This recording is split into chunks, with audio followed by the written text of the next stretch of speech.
Okay, so it's time for us to continue our coverage over the X-Cutioner Song. And now we have reached a point where we are going to jump into the final chapter of this crossover, but also going to cover the epilogue as well to kind of get the whole story put together for you guys. So, with the final chapter, we're going to jump over to X-Force issue number 18 to wrap up the main storyline of this amazing crossover.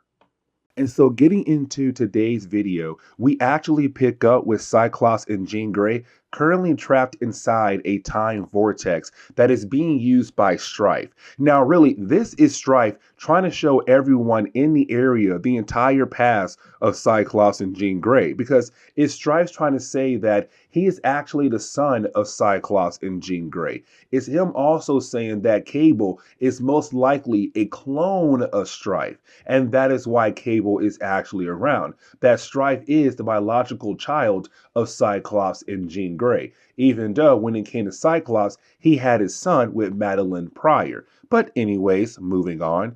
But you do have Stryfe trying to say that he is the actual son of these two characters. Now, for Stryfe, he did put up a force field around him, Cable, Cyclops, and Jean Grey. Now, when it came to Cable, he did come to this part of the moon with an actual team of characters: Polaris, Havoc, and also Cannonball. But apparently, when the force field went up, only Cable and Havoc made it through. Polaris and also Cannonball did not make it through. And there is a very good reason why. But either way, for Cable, he says enough is enough. It is time for him to finally take down Stryfe. And so now we have to jump over to the rest of the X heroes who are on the moon currently. Now, the rest of our X heroes, they are looking for the Dark Riders. Now, the Dark Riders are another group of characters who are basically being used by Apocalypse when it comes to his plans against the world. Now, the Dark Riders, they had actually left Apocalypse's side. Let me explain why. You see, in the earlier chapters of this event, you had Apocalypse fighting against Stryfe. Now, Apocalypse, he lost that battle big time. And so, because of him losing that battle, for the Dark Riders, they're kind of like, our master, Apocalypse, had taught us about the whole survival of the fittest. If you are weak, you do not deserve to live. But if you are strong, you have the right to lead the weak. And so for the Dark Riders, Apocalypse was now weak. And so for Stryfe, he was their new master, and they had joined his side. And so in an earlier chapter, when our heroes had arrived the moon base of Apocalypse that is currently being used by Stryfe, well, you had the Dark Riders fight against their old master, Apocalypse. Now, for Apocalypse, he kind of believed that maybe he would be able to take them down. No, he did not. He had apparently lost the battle. And the Dark Riders, they had escaped the moon base to go somewhere else. And we have no idea where they are going. Now, for Psylocke, she informs us that Apocalypse is dying. That's how bad the battle went in the earlier chapter, that apparently he got his butt whooped badly. So he's on the verge of death.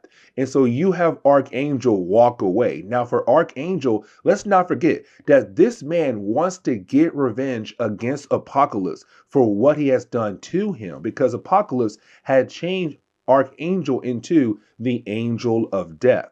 And so for Iceman, he's kind of wondering if he should stop Archangel. But for Bishop, it's kind of like, no, that man has to go handle things on his own. We got to move on without him. Now, when we jump back over to the battle between Cable and also Stryfe, the battle continues on with Stryfe winning the actual battle, beating down on Cable badly. Now, for Stryfe, he's trying to use more examples of the reason why he says he is actually the son of Cyclops and Jean Grey, and Cable must be a clone because the way Cable looks. Because let's not forget, when it came to baby Nathan, he was also infected with the techno-organic virus. Now, when it comes to our two characters, they're not really bringing in the fact that the young baby was actually infected with the virus. But for Cable, we can kind of tell that he has been infected by the techno-organic virus. And the virus has taken over at least half of his body. And so for Stryfe, that's the reason why he believes that Cable is not the actual son of Cyclops and Jean Grey, because Well, he's half man, almost half machine. But either way, the battle does continue on between the two characters. Now, I want to jump over to Charles Xavier because you have Charles Xavier being able to come out of the techno-organic virus thanks to Apocalypse helping him to actually beat it. But apparently you have Charles telling everybody that he was able to read the mind of every single person who's on the moon at the moment. And so for Charles, he kind of realized that while reading the minds of all those different people, it kind of showed them the past mistakes they all have made, but also possibly reading the mind of both Cable and also Stryfe. And with them doing that, he kind of sees that their future is going to be a destiny of failure because they're not going to be able to actually reach their goal. And so because of that, for Charles Xavier, he kind of feels like, what is the purpose for us to continue on to fight for our goals if the future is very dark for the mutant race? Now, I want to jump over to Archangel and also Apocalypse because this is the moment where it seems like Archangel is going to kill off Apocalypse, a man who is soon to be dead very soon. Now, for Apocalypse, let's not forget, he is really big on survival of the fittest. The weak deserve to be killed off. The strong deserve to lead the weak. And right now, Apocalypse, he is the weak. He should be killed off. But for Archangel, it's all like, no, because if I do that, I give you what you want. You wanted me to become your angel of death. You want me to give you a quick death. I am going to deny you in both ways. I will not become a weapon for you. I will not give you a quick death. Instead, I will be my own man. And so you have Archangel just walk away to let Apocalypse have a slow death. But getting back over to the battle between Cable and Stryfe, we do see that Cable is completely losing to Stryfe. Now, something I do want to mention is that when it came to Stryfe, when he put up that force field, he made sure that only people who are actually part of the Summer bloodline would be able to make it through the actual force field. Havoc is the brother to Cyclops, so he is able to make it through the actual force field to get inside the area. And luckily he did because Cable was getting a beat down from Stryfe.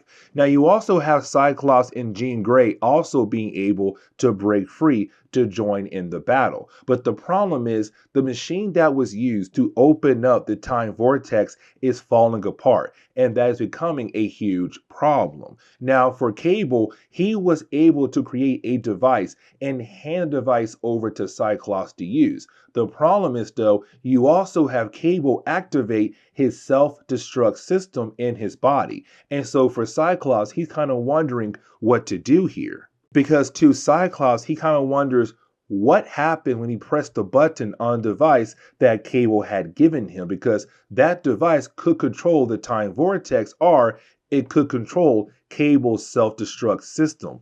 Either way, you have Cable say, go ahead and press the button now. And so Cyclops, he has no choice. He has to press the button. And so we see the time vortex begin to suck in everything in that area except for Havoc, Polaris, Cannonball, Cyclops, and Jean Grey. Only Cable and Stryfe get sucked in. But then there's also a huge explosion.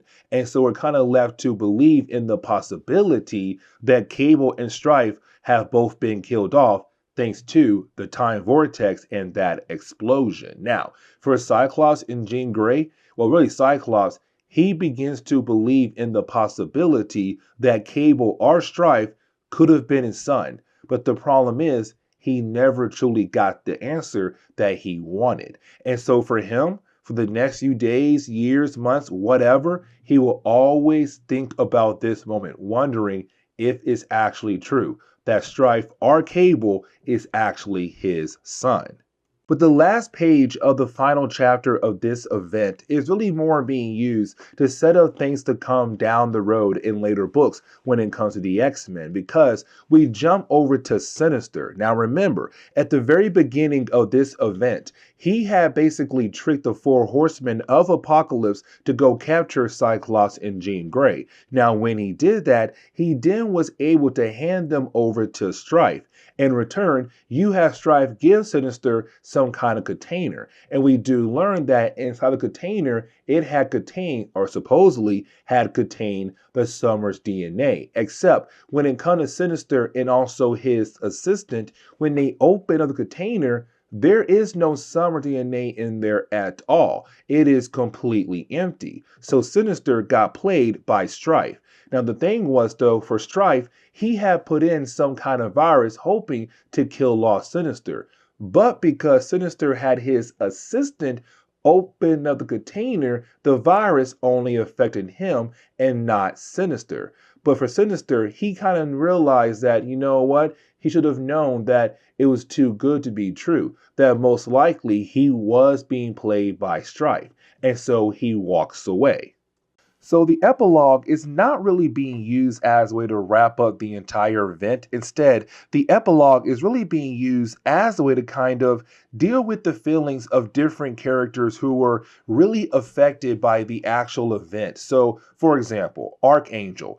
As we saw in the entire event, Archangel had a bloodlust to go after Apocalypse, to kill off Apocalypse for what he had done to him, turning him into the Angel of Death. But as we saw by the end of the actual event, Archangel was no longer really trying to kill off Apocalypse. And so we see Archangel and Beast going to a diner to actually repair it, because this diner is really important to the original 5 X-Men: Cyclops, Iceman, Jean Grey, Beast, and also Angel. Now, the reason why they're going to repair the diner, because in the very beginning of this event, Cyclops and Jean Grey were at that diner when they were attacked by Caliban, and that battle had wrecked the entire place. And so it's Archangel and Beast going out of their way to repair the place, but also is kind of building that bond between the two characters, Beast and Archangel. Now, another character that was truly affected by this event is Rogue. You see, for Rogue, she had lost a battle to one of the members of the Mutant Liberation Front. Now, when she had lost that battle, it really kind of gave Rogue some time to actually think about things, because to her, she's kind of wondering, what is the point of mutants fighting against mutants? Like, yes, the X-Men, their main goal is to hopefully one day achieve the idea of mutants and humans living together in harmony. But for Rogue, she's kind of like, what's the point where every single time we get up, we have to fight against our own kind to get rid of the bad people of our kind to kind of help out our goal here? But the problem is, our goal is never truly going to be reached, because we live in a world where humans basically hate mutants for no actual good reason. And so you have Rogue expressing this to Gambit, who walked outside to see how she was doing. Now, the next section, you would believe at first that we're going to focus on Jubilee, but we don't. We actually focus on Charles Xavier, because when it came to Charles, as we saw in the earlier chapters of this event, he was affected by the techno-organic virus. And so with that virus, it did seem like at first he was going to die. Now, for Apocalypse, he was able to save Charles Xavier. The problem is, though, apparently he had gained the ability to walk again. Now, the reason why I say a problem is because this is only going to last for maybe a few hours, and that is it. So by the end of the book, he will lose the ability to walk again. And so for Jubilee, it caught her off guard to see Charles Xavier outside the mansion, but also walking. Now, I want to jump over to Beast and Archangel, because as they're going around continuing to build up the diner in the middle of the night so that no one can truly see them, we kind of see them having this cool bonding moment where we have a flashback where apparently Archangel had hired Beast to write one of the term papers they had to hand over to Charles Xavier. When it came time to turn the paper in, well, Charles said, no, I don't want a physical copy, I want a mental copy, to kind of show that he knew that Archangel had hired Beast, paying him $1,000 to write the actual term paper. And Beast apparently did a good job, but unfortunately, it could not be used because, well, Charles wanted a mental copy. But apparently, Beast had told Charles what Archangel had actually did. And so Beast took the money and then got Archangel in trouble. So it makes for a very funny moment between the two characters. But when we jump back over to Jubilee and also Charles Xavier, it's really more Charles Xavier expressing how much he loves the idea of walking. Because to Jubilee, she kind of feels like with Charles having that big mind of his, having the most powerful mind in the entire planet, being a powerful psychic, that she believed that he no longer cared to actually have the ability to walk again. But then he tells her, like, you don't understand how it feels to once again be able to walk, to feel the grass underneath your feet, like having the ability to not be held by other people around the actual mansion. And so for Jubilee, she now has that understanding. She said, hey, you know what? Let's have some fun before you do lose the ability to walk again. And so she gives Charles Xavier some roller skates to have fun a tad bit more while he has the ability to walk. And so we jump back over to Rogue. Now, earlier, we had established that Rogue was having a hard time dealing with the fact that she does no longer see an actual purpose or reasoning to continue to fight for Charles Xavier's goal. But also for Rogue, she wants to have the ability to have someone just hold her, to comfort her, to hold her in their arms. And for Gambit, he wants to do that. It really shows that Gambit does have feelings for Rogue. The problem is her powers prevents him from being able to actually hold her like he wants to or like she wants to.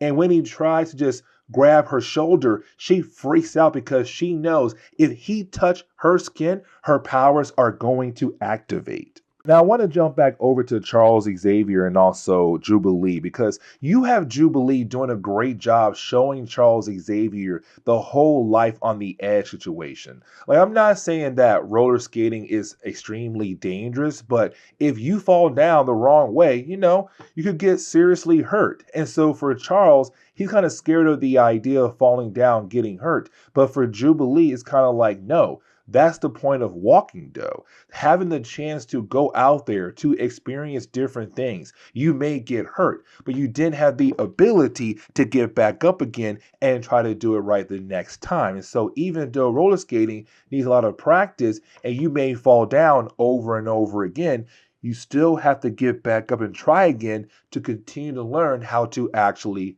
roller skate. It's her saying, like, if you want to have the true feeling of having the ability to walk again, you got to do more than just walk around. Try different things while you still have the ability to walk. Now, I want to jump back over to Archangel and Beast. And here's the reason why. Because you have Archangel and Beast bring up the fact that the old days could have been better. What I mean by that is, a lot of times for X-Men fans, the original 5 X-Men were kind of labeled bad because they were canceled in comic books time. But then when it came to Giant Size X-Men and we got new characters, to a lot of people, the new X-Men were actually better than the old. And so for Beast, it's him saying, like, he hears how the old X-Men were bad, but the good X-Men are better. But for Archangel, it's kind of like, no, I'd rather have the old days again because the old days for me personally were better because I was just a regular guy with regular wings. Now I'm a blue skinned guy with metal wings. It's kind of hard for me to say that the present is better than the old days. But for Beast, he says, let me explain things to you. The old days are there to help us learn from our mistakes, to make us a stronger person in the present time. So yes, the old days may be better in some ways, but at the same time, the present time is better than the old times in certain ways as well. Technically, it's an even match, but we use the old days to continue to learn to make sure we don't make the same mistakes twice, to make us a stronger person in the present time. We also get another page where you have Gambit bring a blanket to wrap around Rogue so that he's actually able to hold her in his arms to give her what she actually wants. And it's kind of a very sweet moment for Gambit. Now, I want to jump back over to Charles Xavier and Jubilee because the ending of this book is actually amazing. Because you have Jubilee and also Charles Xavier just spending the last few minutes of him having the ability to walk. And he thanks her for giving him one heck of a good evening. But as he walks away, he begins to lose the ability to walk again. And so, for Jubilee, she just prays and prays that someone would give her, or give him, sorry, just a few more hours, a few more minutes to have the ability to walk, at least all the way back over to his wheelchair. But unfortunately, he begins to slowly fall down. And you have Jubilee just go over there to help him and walk him over into the chair. And it kind of shows, like, for Jubilee, it began to show her being more, more mature than she has been in the earlier story arcs that we had done. But this is where we are going to end today's comic book video. So please leave me a like down below and subscribe. But guys, see y'all next time. Later.